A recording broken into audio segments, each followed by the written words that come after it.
Hey, Hello Sam.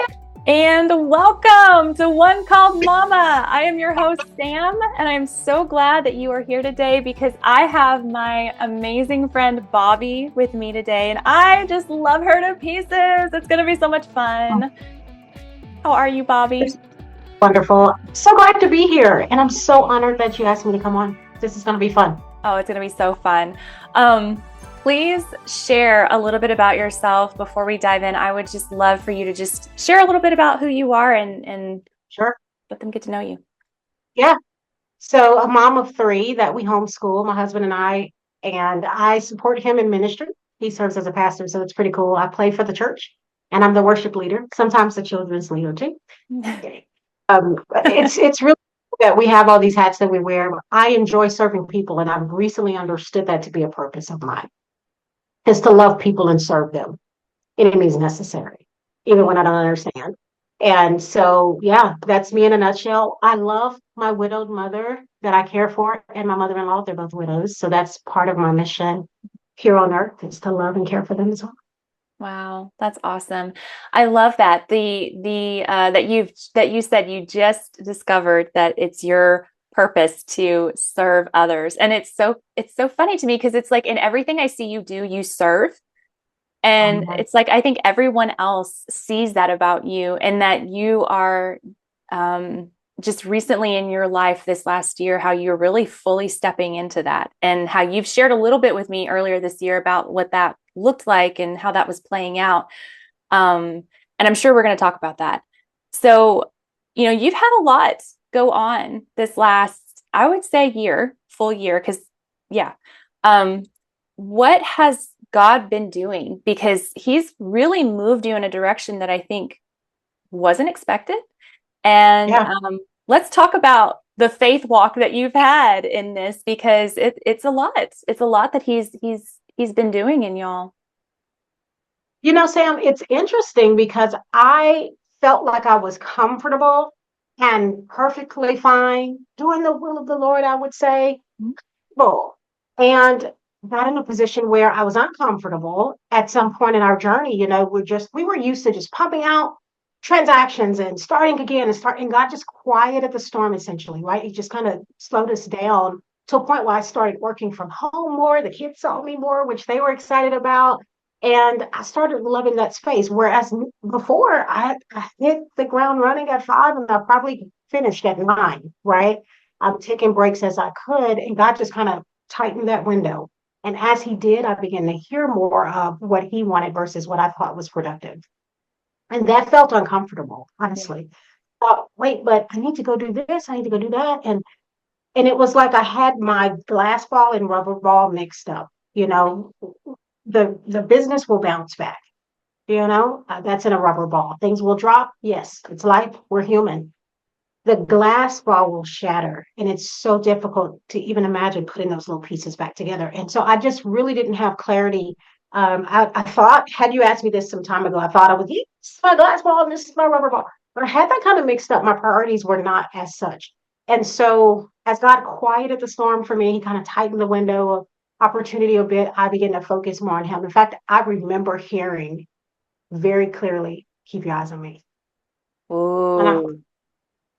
I just hear that, don't look down. Don't worry about the storm. Don't worry about the waves. Mm. Just keep your eyes. That kept me through so many different changes in our business and life and our world. And gosh, fast forward, I'm so grateful that I continue to remember that. Keeping my eyes on Him is what makes everything else okay. And so, in that quiet space, I will say that I began to think, oh, I need to get rid of this thing and that thing and that thing. But when it was the one thing that I thought I really truly needed to hold on to, I thought, I need to question God on this. Wait, you really want me to resign from this and do that? And it was almost like He was sitting there like, yeah, I'm just glad you're quiet enough to hear me tell you that. Wow. Promise you. And honestly, I thought at first, like, no. But the minute I accepted, I would say what God allowed in the moment for me to understand, Sam, I quickly had a peace. Like, okay, that's what we're doing. And I drafted my little resignation letters and things. I was like, that's what we're doing. I don't even know why, but that's what we're doing because I have this whole piece around it. Fast forward, he gave me another direction. It felt like this is what I need to do. And I was like, oh, that's not happening. And part of that was stepping out on faith when I need you to plan to open your own brokerage. And I was like, this is not of the Lord right now. This is not. And so I, at the same time, Sam, I have this ease, like, yeah, that's what you need to do. I had no complaints. So I didn't understand this move. And I began to pursue the things and look up the steps. And so then I got to a roadblock, Sam, and I thought, oh, yeah, no. See, I knew that wasn't you, God, because I have to tell. You just needed that first one. You were like, oh, no, no, no, this was wrong. Yeah, this my first thought was good. This is not the direction you have me go. Because it said in the steps that I need to resit for the exam. I've been in the industry for 10 years at that time, and I thought, yeah, I'm not about to go sit for that exam again. Exam world and real practice world, two different animals. So I need to study while at the same time we're homeschooling our three children. I'm supporting husband in the ministry, helping with our parents. And then I'm looking into other ministry opportunities for myself and just kind of studying there. I'm like, you want to study for this? There is no way. I knew that wasn't you. Anyway, so well, I tell you what, I'm going to do this. This is me kind of just talking at God, right? And I'm sure he was laughing. I'm going to do this. And if I don't pass, that is going to be my indicator. And I'm sitting, taking this exam like, yeah, I'm not. This stuff is old knowledge. I'm not probably going to pass this exam. And yet praying through it because I'm like, I'm doing what I think God is having me do. And when I walk out and they say, yeah, you're good. And I was like, it's not fair. Minute. You're like, I thought I had you, God. I thought I had you. Serious. I'm not so I can put into practice any and all things, love the details. As you know about me, and I love exceeding expectations and going above and beyond. So I knew I understood the business. That was my core. It was the testing world, Yes. you know. And I've always been that way when it came to tests. So anyway, they're like, yeah, you're good. Congrats. And I was just kind of standing there. I actually fell to my knees when the lady told me, and I've never had that experience before, but I just kind of fell to dropped to my knees, like, oh God. Oh And my so, gosh. but at the same time, like, what is happening? Yeah. Wow. And so I want to preface everyone who's listening who may not know. So Bobbie is in the real estate world. And so what's so remarkable about what she's sharing is that, in this, the market has done some crazy things, the real estate market. And right now, most, brokerages will advise you don't become your own broker.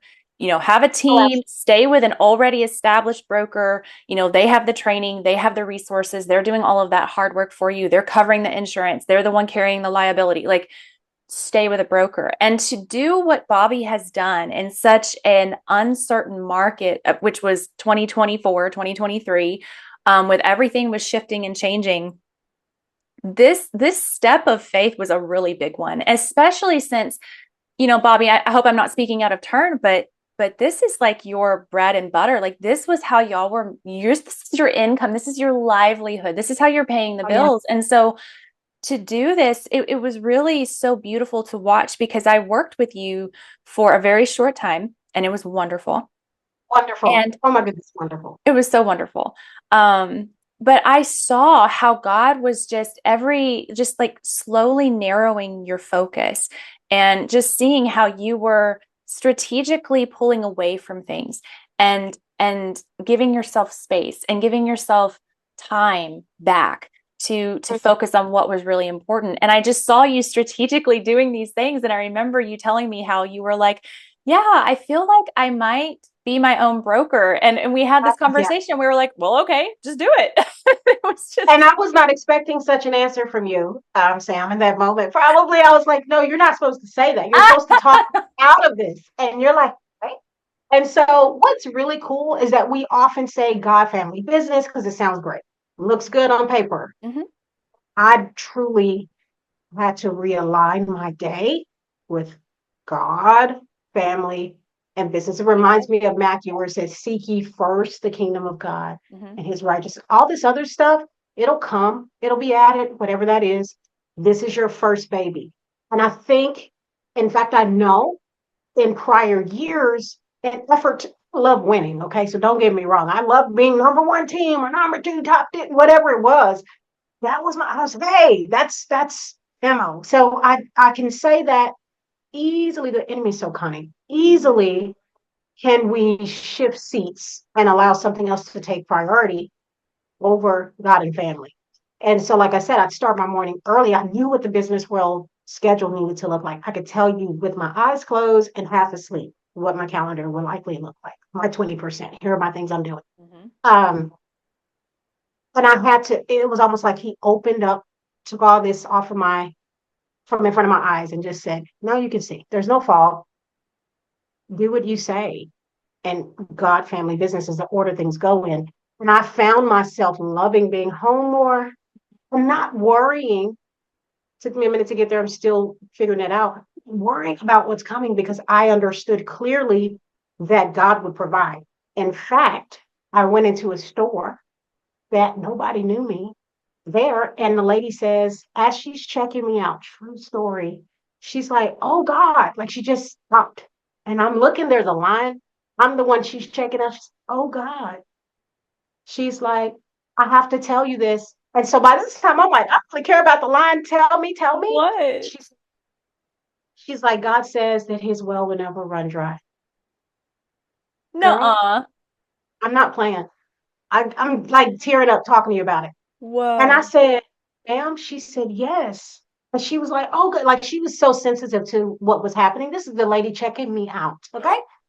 Never seen this lady. If I had, I don't remember. Maybe I have when I've gone to there. But she said, and she's like, I'm sorry, like apologetic, right? She's at this point, she's like, I'm not really know, I don't know if I'm freaking you out or if they're upset at me, but I gotta do this. But she's like, I'm sorry, but he says you're gonna sing. You're gonna sing for he wants you to sing about it. It's like at that point, because I know I lead worship, right? At that point, he just finished my face, made up for the day, I bawled. Gosh. It was almost like I was the only one in the store and there was the spotlight. I didn't care because I knew nobody know you don't know that about me. You don't know I lead worship. And I'm who's this person? And I said, oh my gosh. She said, I don't know if you sing or what it is, but he says you're gonna and I just began to thank God in that moment. But those were times, those were reminders, those were profound moments where God would come and assure me that you're on the right track. Keep your eyes on me. Don't worry, because you're gonna either pray or worry, which one. And I just knew. I was like, okay. That's incredible, Bobbie. Oh my gosh. And see that when we're how do I say this? I'm just in awe, honestly, in the moment. But it's like when we're trusting on God and we're keeping our focus on Him. And I'm not saying we're perfect and we do it all the time and we don't No, like no, have no. to remind ourselves to do it like all day, every day. And sometimes it's hard and Mm, we are afraid and we just have to keep going back to God and going back to God. But it's like He wants to speak to us. And when we need to hear Him, He speaks. It's just allowing that space and being open to it. Because I think it's so neat that what you said, that she was like apologetic about it, but she was like, but I gotta say it. Like it's yeah. awkward and it's weird, but I am still going to do it. Like that. Oh, absolutely. Love it. Oh, absolutely. Oh, absolutely. And I was thinking, and initially you wonder, like, what are you about to say? Is it going to be something that anybody can just pick up on? I mean, I'm very careful to grab hold of prophetic thoughts and things like that. I'm very prayerful in those moments. But it was very clear to me what was being reaffirmed through her. It was very clear. Wow. That's It was amazing. almost like, yeah, I know, I see you, I hear you, and let me send a stranger to let you know that, so you know that. Oh man, oh, I wasn't any good. Incredible. That's incredible. You know, it's so interesting that through this, that God has in a way provided you a space to be more present with your family, with your Oh kids. man, You say you're that, homeschooling them. I didn't know that you were still like, I think that is so amazing and wonderful. And what I think, and I obviously can't like survey the entire United States, but I feel like God is bringing people home, that mhm, He's, mothers, that He's providing a space. He wants us to reestablish and reaffirm our families. and to strengthen the family unit. And our children need us. They need us to set the example, to be there for them, to help them through these big life moments, to disciple them so that they're ready to go out into the world. And I just see this trend of moms just wanting to be home, and God making a way for that to happen. And I think that's so on purpose. It's so strategic. Like, part of the reason why he's narrowed this focus for you, that he's called you to be your own broker, I think, is so that you can do that, so that you are with your family. So, I mean, let's talk about that. Like, how, like, what resonates with you in that? The fact that in a group, you won't find me last on board. Okay, so that is a thing. I am gonna figure out a way to, it's adrenaline for me. But it's like, hey, I'm competing against myself in an effort to be better and to get better and 1% better the next day. And it's fun and it's all in love. But he knows that in those settings, I'm competitive. Mm-hmm. And he's like, I don't need you competitive. I need you intentional. Mm-hmm. And that's home. You know, I'm out saving the world, getting everybody in these homes to create these memories. And there are none being created in mine because I'm gone. Mm. Oh, say that So, again. Say that again. I mean, really, really, you're gone. And I'm out doing the things and checking the boxes. And he realigned my day, he realigned my schedule. It's kind of like paying tithe. When people are like, I don't have enough to pay tithe, your budget's upside down because that comes first. And I think that's the realignment that happened in my world. Is God is like, okay, let's turn the schedule around. That's an uncomfortable place. Mm-hmm. And he knew that as long as I remained, this is my belief right here. The longer that I stayed in position to strive, thrive, excel, that would be my one thing, that would be my focus. Mm. But there's no competition. And I was very clear about, I don't want, husband and I have had teams and people and employees galore and all the things when we were there. And he's like, now competing again. It's like, stop. There's no anxiety. That's really what I want to say. There's some anxiousness when you're in a race. And you're like, I want to just show that I can do this and just, oh, success next, you know? Right. Win some, learn some, whatever. And here in this place that he has me, we're not interested in agents in the moment. It's truly focus on, hey, pray with your clients and be okay with that. Love that. Now focus on the time that I have you in here, be intentional with that time. Otherwise, start with God family. Mm-hmm. The rest. And that is my schedule. That is my life. Wow. Oh my, so I'm having a mom brain moment. I had a thought, you said something and it was like, oh, that's so good. I'm trying to get it back. Give me a second. And it's okay. I'm just so okay with where he has us. And that's the thing. You have to be okay with it. You have to trust and accept what God allows. When we say it, like it sounds so good. It does. Like, thank God and whatever. But do we?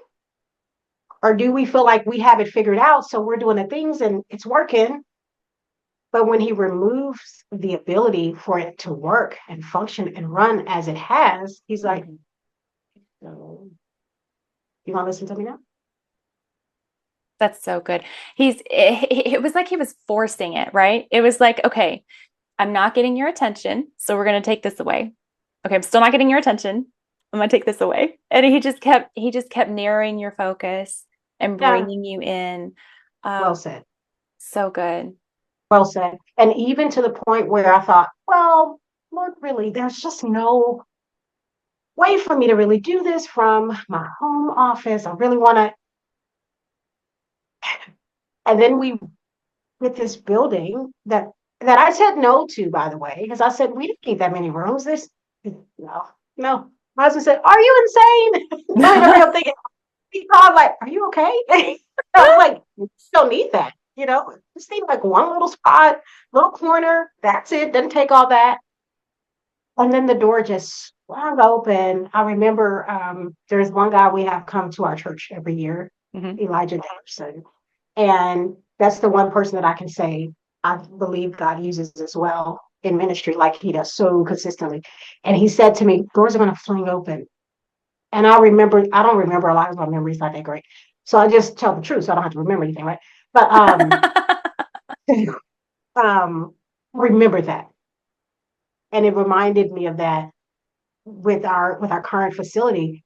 It was like, and there's so many doors here. I'm just like, what is happening? And I don't need that, but okay. And it's like, okay. And then it's almost like in no time, the place is furnished and the office desks are up. And it's just, it's beyond me. Isn't it amazing that when we yield to God, how easy it gets? You know, we think it's like the other way around, right? We think that in our our fallen nature, we're just like, I don't want to do this is going to be hard. When in reality, when we just submit and we obey and we're like, okay, God, yes, whatever you want. Yes. Okay. Mhm. What now? And he's just It's like, the do hard here you better. go. It's a what? It's, it's the do hard better. Yes, it's Mm, hard. And what? And so just get better at it. And that's true. I'm better at yielding because it's going to be hard either way. And it's going to be worse if I don't listen. it's so true. It's so true. Yeah. What? I hope that's clear, but Oh, yeah, absolutely. What has been, we have talked about being still and kind of what that means. And I know that when we were together, this is a whole like other full concept. It could be like a whole episode. But when you think about being still with the Lord, what does that mean to you? listening, quieting the noise. Mm, Noise shows up in a lot of different ways. yeah. For me, noise can be competing against, myself or competing for a seat out of just pure desire to just win and keep winning and succeeding for whatever I blame. Oh, this is for the family, or this is for whatever, or this is going to support this. It's quieting the noise um, and listening. And it's amazing how well you hear when things are quiet. Hmm. And it's uncomfortable too, because I think a lot of times we get so used to the noise that when it is quiet, we don't like it. And it's a little, it causes us to face things that maybe we have been trying to avoid and distract ourselves from. And it's so easy to just put on that music or put on that show or to try and just hit our goals because the thing about you and I, Bobbie, and I think this is something we share is we're both high achievers. We both want to Mm, be the best at whatever we do. And absolutely. that is very prideful in a lot of ways, even if the motivation is sincere. There is I agree. a level of pride to that because we take Mhm. pride in being the best. We want the recognition. We want to be the best person out there in whatever we're doing. And when God removes um, the platform that you can be the best at serving me, That's and it. this is what it looks like. It's not. This is what access is, knowing your purpose and walking therein. And Yeah. that's when it shifts. You're absolutely right. Success is not number one. And Hmm. it's so individualized, and it's hard to see that when you're in a group. It's tough to see that because Yeah. you're thinking, well, I can't have that seat and then lose it. So keep that up. It's so cunning, is the word I'll say, in that you're thinking, yeah, I'm have to keep this status because, yeah, God is faithful and He's yeah, your focus, my focus was warped. And from what I And saw, I'm sorry, wait, what were you going to say? oh, and it just took him putting me in a different scene to say, no, this is success. Go ahead. And from what I saw was like, I saw you pouring yourself into your business. You were fighting so hard. You were doing everything right. And we were just sitting here like, what is going on? Like, why is nothing working? Nothing is panning out. You were following the rules. You were applying yourself. You were doing the calls. You were doing The everything. same And thing I was doing for 10 years, right? I mean, the yeah, same things. this should be working. Like, no. Nope. What? Let's take this away. Yeah, yeah. Isn't it interesting? It is. And he would provide reassurance in his word through people for me to know, don't fret. And Mm, it also reminded me that all things come from God. Like I could do 1,000,010 activities, but unless God allows it to be, it won't be. And that was such a key reminder for me is okay, well, I need to just stop spending my energy worrying about it and mhm. just do first things first and let you provide that. I think that's one of the biggest takeaways from your story is honestly, it is a picture of not about what in your power you can do, because it is very clear where provision comes from. And he's taken me on my own journey with this. But for you specifically, it was like he allowed you to spin your wheels and to Mhm. work hard and to not see the results. And then the Oh, moment that absolutely. he was like, okay, you were like, okay, God, I'm done. Obviously this isn't going to work. What is going to work? And when you're like, he was like, okay, this, and this, and you were obedient in that, it was almost like the opposite became true. The less you did, the more you were rewarded. And that to Correct. me is just such a testament to God. And it just like, this is how he works. It is always from him. Provision is always from him. It doesn't matter how hard you work. So true. And then I began to be able to put my time and energy into things that I really, really love and enjoy, serving other people in ministry and things that I had the capacity to do and the knowledge and skill set to do that would take them years to figure out, perhaps not years, but a long time to figure out. I could do in seconds. And I became engrossed with just, let me do this. Let me help them with this. And on the other end, on the receiving end, they're like, goodness, and I'm just overjoyed that I could Yes. serve in that capacity in ministry. And I became aware, hey, I could use some, this is why I need this time from you. There are people that you could be a blessing to in other arenas. And I became very passionate about serving other people in that way as well. Not just with the home buying, selling, rent to own, and all of that, truly being able to serve in ministry and help undergird some efforts that they had, endeavors that they were out to fulfill. Yeah, it's amazing. So you said earlier that God said, you're going to do this over here. And you were like, whoa, no, I don't think so. I would love to know what you can call it calling, purpose, either one, but what have you seen surface in you that God has called you to do? What have you seen him just really bring forward that you never would have imagined? Man, that is such a great question. It allows me to fulfill my purpose serving other agents without any ulterior motive. I don't Oh, want an agent. And brokerages are after agents, right? yes. I get to like call and be like, hey, have you thought about this, and that? I see your listing. My buyer didn't like it. Here is my input. If you need help with that, I have a tool that's free you can use. Girl, my jam, Oh, I love it. And my jam. how unique. You don't hear that. You don't Yeah, hear that happening. What has my that jam. what has that brought about in your life? Like what have you seen play out from that? For one, fulfillment. And it's so pure. There's no, just want to go over your business plan with you and see how you know. Just the love of God through, it's like driving a vehicle from A to B. And I don't care if you're in a Rolls Royce, if you're in a Benz, if you're in a Lexus, whatever you're in, your goal is to get from destination A to B. I can show up in any vehicle and truly get to my end result without any, hey, but can you pay me gas? Hey, but can you? No, I just appreciate the opportunity to serve people and deliver solutions without any hidden agenda.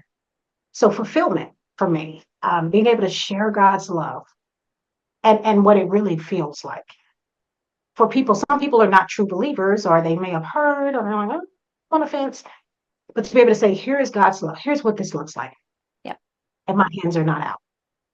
Yes. And that's so important to show that kind of selfless love.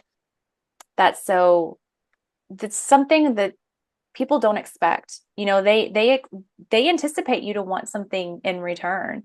Even if maybe what you're wanting in return is just a relationship or, you know, something like that, but they always anticipate that. And for you to be like, all right, bye. Have fun. I hope it works. See you later. I even had an agent like, there's no way you want to help me with those calls. I'm like, hey, if you want, I have an hour or two blocked out a day. And if this is the support you need, we can create a way that this can work for everybody. Of course, this is prior to all the changes with interbrokerages and things like that, being truly official. But reality is I've been able to help with unique opportunities for people without saying anything other than, hey, can I help serve you in any other way? Is there anything else you find that have a challenge with that I maybe can help? And so, yes, I've created an online opportunity and still building out a community for agents, just a hub. Not your broker. Please go see them and ask these questions. Here are some of the things that have helped me. Here are some case studies that I've experienced and I'm sharing. So yeah, that's the goal of that community, is for that. That's really cool. Yeah, because you have built an online course, right? So I have online opportunities right now, the course is not active. Okay. It's done. I need to post it and have it be active when I carve out some time. But right now, there are just tools and resources available to agents. There are some that cost because of the information inside. There are so many free tools on our store online for them to just download. That's awesome. Did you ever expect that to become a reality? No, I didn't even think of that. I had no knowledge, no thoughts. The idea hadn't even crossed my mind. It's amazing how God works. It is, and it's so freeing. It's so freeing. Huh. So if you could share one thing with someone listening right now, like what would you tell someone who is just sitting here feeling like they are being pulled in too many different directions, that they feel like that God maybe is asking them to do something crazy and it's scary and they're not sure and they want to question it, right? Because I think when we feel like God tells us to do something, there's this doubt that did I really hear God say that? Is that really from God, or is it just my inner voice? Am I just telling myself this thing? What would you say to them? How would you encourage them? The relationship and the conversations we have with God is real. And I remember when I first had this feeling to go into real estate, and I was in banking, loving my life. And I said, God, if this is you, I need this to happen. And I think at the time it was like, I need someone to walk in my office. I had an office as a banker and XYZ. And it happened. And I remember thinking, okay, that's just like ironic, right? So Lord, I need this. And I gave 2 or 3 different things that I would need as confirmation for myself to know that this is what he wanted me to do. Because I went cold turkey in the real estate from banking. And he fulfilled all of those in my prayer. And it was that day, actually. I remember I see the desk I was sitting at, and I remember saying, well, this needs to happen. Okay, yeah, that was just by happenstance. This needs to happen. And 2 or 3 things. I don't remember them all. And they happened. And so I remember that experience from 11 plus years ago to share with someone else. Pray first, get quiet, listen, and take actions. And pray that God close the door that's supposed to be closed and open the ones that's supposed to be open. And that will happen. It's the fear that keeps us comatose, it just keeps us standing in one spot and not putting one foot in front of the other. And oftentimes, if we want to run from something, that should be indication that we need to run towards it in prayer, because the enemy sometimes sees the blessing on the other side. He's like, no, you're not going to do this, do you? Surely. That's like all the reason why you should probably pursue it. and pray your way through it. So I think being quiet and truly praying through those moments sincerely, um, talking to people does not solve that because everyone has a different opinion. Yeah. And I'd say put one foot in front of the other and pray that God continue to guide your steps. Yes, and adding to that is there is a level of I think from my personal experience, we want God to give us signs like you said he did for you, and that is really amazing. And I also think that is rare. He gives us signs, but he also doesn't always just like you pray for it and he's like bam. So No, yeah, obviously for sure. in that moment that was definitely how you needed to hear from God. And that is so amazing. And I think we get to this place where we're like, we want God to validate and confirm, and then it's Oh, all that's enough. so good. That is so good. But we have to take steps of faith too. And we're so scared about doing something wrong, making a mistake. It's always right or wrong. And I want to encourage people who are listening that that's not always true. It's not always right and wrong. Sometimes it is taking a step towards God, seeking Him, being faithful in what you know you need to be faithful in, and then He will course correct you. Say you are stepping towards something and you feel like maybe this is the right direction. Maybe it's not. He will course correct you. He's not going to just be like, you take a step and bam, like that was the wrong move. You're done. It's okay, cool. You had faith, you stepped forward. So let's do this over here and let's keep moving forward. The forward progress is so crucial. It's not that we just sit back and wait and we're passive. We have to, it's a relationship. We have to keep together. We work with God. It's not God just does all the work. And we have to be okay with failure. I think what we want is a to-do list that we can go out and run and check off. And that's not how it works. And that's what's uncomfortable. Because you're like, so you want me to step and then what? It's like, I'll meet you there. And you're like, what's next? I'll meet you there, right here. And I think that's the part we have to get past is knowing the answers, because that's not faith. If we see it and know it, it's not. I mean, you're right. I needed that in those moments. I think my dad had just passed, and I was just like, yeah, I'm just all over the place. I'm foggy. When God gave me those reaffirming scenarios that I prayed for, when He fulfilled that request, I knew, okay, this is going to be hard because I've been in banking for years. And I'm on for promotion. I actually denied the promotion. And that's how I needed God to really tell me, do I need to say no to this opportunity? Because they're kind of getting my office ready up there. And I kind of want to go up there. And I walked in and I said, I need to resign. But I remember them looking at me like, what? Are you okay with that? Wow. It's truly, and I'm just sitting here thinking of that now, the story of how that all panned out. But truly it is getting over failure, the fear of failure. So what? Yeah, really. So, and I spoke with someone too. Her name's Melissa. She's I don't know if if her episode's airing before or after this, but she talks about having the fear of man versus the fear of God, and how we should not be, someone else's opinion of us is none of our business, is what she said. And I was like, oh girl, that is good. That's so good. It's so good, because it really just does not matter what other people think, because if you're serving God, it is going to look a little unconventional. It's going to look crazy. It's going to be like, why are you doing this? You are not. You don't know what you're doing. You should just stay put. And that's their opinion. And thank you. And no, thank you. Exactly.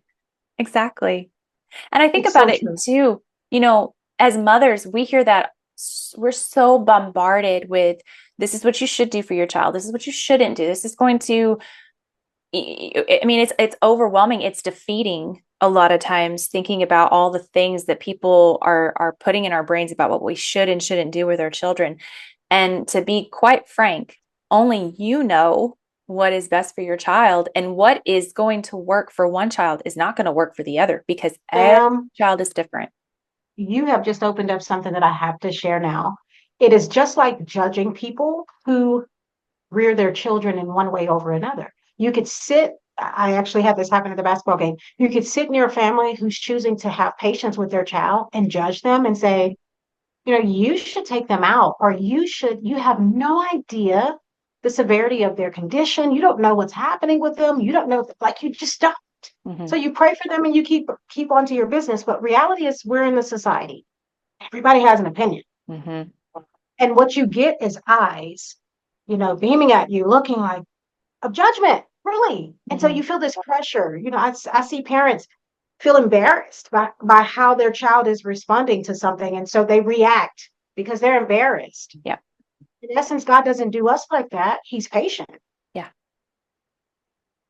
And so if the child is having an episode for whatever reason, patience. Mm-hmm. And I think if we get rid of the fear of judgment and we stop judging for one, so that we don't have that whole thing hovering over us, we can just be. I don't care who's around, but we can just be. Mm-hmm.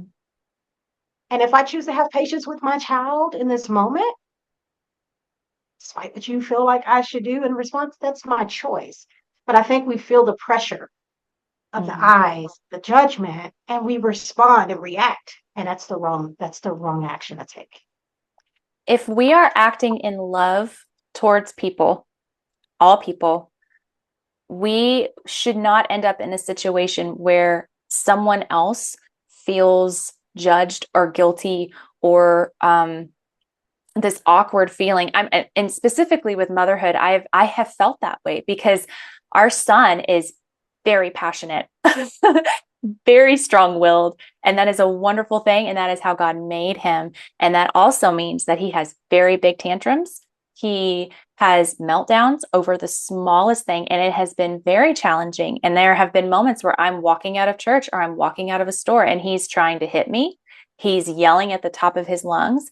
And that is very embarrassing because I think they're going to think I'm a bad mother. They're going to think that I don't have rules, that I don't discipline him, that I have no boundaries. They're going to think that I'm not spanking him so that, I'm a passive mother, when in reality, I have very firm boundaries with my children. We are very loving. We are very patient. We are very disciplinary. But the way that we raise our children looks very different than how I was raised in my parents' generation, because to be honest, my parents' generation didn't have access to information on how their brains work, how they develop. They didn't know that, the things that I'm privy to now. They've never heard anything about gentle parenting, or, that a child's brain doesn't develop until they're fully developed until they're 30. Think about that. Your brain is not fully developed until you're 30. Nice. And it's just like having empathy for a child. Like, how can you expect, I'm sorry, this is a total tangent, but how can you expect a child to manage and regulate their emotions when we can't even do it as adults? And so helping our children co-regulate, giving them a safe space. And, if people think it's wrong, they're going to think it's wrong, but I am going to love my child and I'm going to love other people's children. And so when I see a mom and their child is having a meltdown, I'm like, it's okay. You go, girl. It's fine. It's not going to bother me. And just trying to lift people up, love them where they're at. And show love to them and their child, even in that moment. Sometimes alleviates the stress or the anxiety that they're experiencing as the mom or dad who's dealing with this child. To even offer, hey, do you want a hug? Sometimes breaks that because they are used to people looking on and judging. And you're so right. You're so right. It looks so different. And that's wonderful. Yeah. Imagine if God were that way with us. If he would just, no, you're having a tantrum. What? Get over it. Get your act. Let me shut your breath off for a moment. He's just not that short, but he's not like that. He's loving and patient and kind. Yeah. And we should exhibit the same characteristics. Absolutely. And by no means am I saying that, I don't know why I feel like I have to clarify this, but, as speaking in terms of like adults, I'm not saying that we condone certain behavior. I'm not saying that we don't have firm boundaries in our beliefs and our morals and our values. I'm saying that when we see someone who is in a place they're struggling, maybe they don't know the Lord. If I didn't know the Lord, Bobbie, I just right now, I'm telling you, I would be a horrible person. And I know what I'm capable of. Yeah. And we Yeah. are all capable of the same things. And so just showing compassion and love for another human being, So we good. don't know what that does to them. So We good. live in a world where we are starved for love and compassion Yes. and empathy, and people are hurting. And it's so much easier to act from a place of hurt. We do things that we would never imagine. I mean, I can think of things that I've done that I deeply regret, and I'm saved. Like I'm a Christian, and I should Right. be, the thought Right. is that I No, should be above that. It's like, no, no, no, no. Please hear me. I'm a yeah. Christian because I need Christ. I That's am right. a That's right. broken mess. Oh man. Oh man. Broken for sure. There was a thought, and I can't remember it. I wish, oh gosh, I wish I could speak to, but you're right. Right. I'm glad it's not only me that my brain just No, I just think processes about how here. much respect I have for children. Yeah. And I've heard people tell me, you never raise your voice. Do you always speak like that? But I speak to children with respect. And I've always done that. I don't think they are things that you yell at and push around. And yeah, I think we show them the correct way to communicate. And even when times are difficult and challenging, how loving we are. It teaches them in those moments. And I just, as you're talking, I'm just thinking of, I just wish we all would have respect mutually for, regardless to age. Because as people age, even in the widow ages and the elderly, and see, I have a soft heart for seniors. They don't need to be yelled at. I mean, their memory is escaping them likely, and they need patient people around them, loving people around them who understand and know that they just want to talk for 45 minutes without hearing their name. They just want to be heard. And so I'm just thinking of that from the baby to the aging parent, our loved one. We have to show love. We do. We do. And that's what I get a chance to do in our business every day too, is to just show love. People get angry at themselves for making decisions that are not so great, and being supportive and loving through those moments. They sometimes are so angry that they begin to come at us. And I get to show love in those moments. And I get to say, I'm so sorry you're experiencing this, because I understand it's coming from a different place. Yeah. I'm just in the way of what's going on. So yeah, we went on a whole different level of conversation, but it's so real and so good. We really did. But honestly, it is all part of it because we're in, as Christians, our ministries, look different. The ministry is such a broad term. It doesn't mean, and I know I'm not saying anything you haven't heard at church. Ministry is not just something you do inside of your church building once a week or twice a week or every day of the week. It's not missions. It's not always these big acts. Your ministry is your life, and it's how you live your life. And when we see our lives as one big opportunity to love and serve others, when Jesus said, he gave the great commission and go and spread the gospel and teach and make disciples, that is in everything we do, because every aspect of our lives is an opportunity to either show the love of Christ or to give into our sinful natures. And we have a choice every single time. And it's with our children, it's with our neighbor, it's with the person in front of us that's making us angry, who cut us off. Yes. It's Yeah. it's especially with the people that are hard to love. And it's not like we get to pick Hmm. who we show Oh my. compassion to. Oh my. Yes. We have to Yes. show compassion to everyone. And I'm speaking to myself because I identify as someone who has struggles with anger. I struggle with it being angry. I have a very short temper. And I'm not saying I'm always Well, you're patient not with my alone, because kids. I have hot and cold pockets too, right? Yes, So I want things done and executed on, and if not, I'm like, wait, what's happening? right. There's my hot code, and you're right. And having patience is more than, it's a challenge. Yeah. But I've had moments with my kids that I regret, where I've lost my patience with. I came down on them way too hard. And I think I have no right to be their mother. I have no right to have these children because I just did this. And I one time I was having that moment, and I heard God tell me, purpose. I mean, I feel like it was God telling me, I gave you these children knowing the mistakes you would make. I still gave them to you. I knew what you would do. I knew you would mess up, but that's part of it. So I still trusted you with them. So learn and keep going. And I am a completely different person because of the way I've decided to disciple my children, the way I've decided to raise them and love them. And people can disagree with it all day long, but I am discipling myself more than I am discipling them. a blessing. Man, that is so good. That is so good. That is so good, Sam. And that's the peace we have, knowing that we're all growing and learning every day. Every day. So what do you see on the horizon of your life?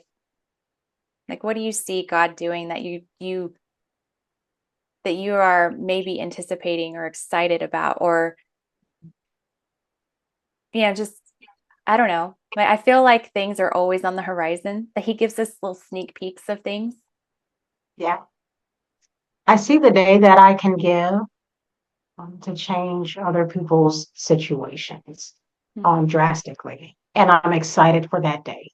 I want to trust God so much to a point where he trusts me with the task ahead.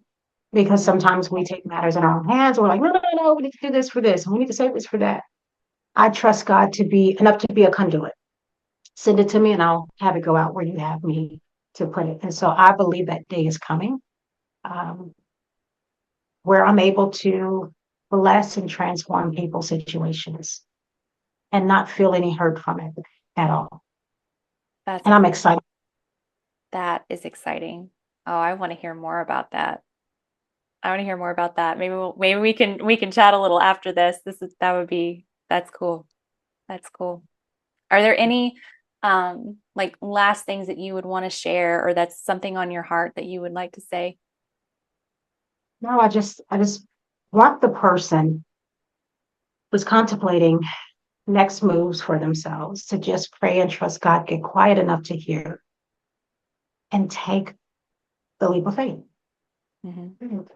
I remember, like I said before, God saying, keep your eyes on me. Don't look down. When Peter was walking up, don't look down. Don't look at the waves. Don't freak out on me. Just stay focused. There's noise, and there will always be. You have to quiet the noise and keep our focus. And I just pray for the person who is contemplating next steps and knowing that God is right there. And he may or may not give you foresight into what's happening or insight into his plan. And I think that's the part we struggle with, many of us anyway, just to trust his hand. So good. It's so good. In Jesus' name. In Jesus' name. And if you need someone to pray over you, we are here. I know Bobbie has a huge heart for prayer. Like she has said, she has a heart for serving and for people. So if you have a prayer request, please feel free to email me at onecalledmama@gmail.com, to subscribe to my newsletter or to book me for a speaking engagement. You can also email me at the same. Thank you all so much for joining us today. Bobbie, thank you for being here. It's always a joy. You're such a joy. I appreciate it. Thank you for having me. It's been wonderful. Yes, thank you. Thank you all so much. And I will be seeing you again very soon.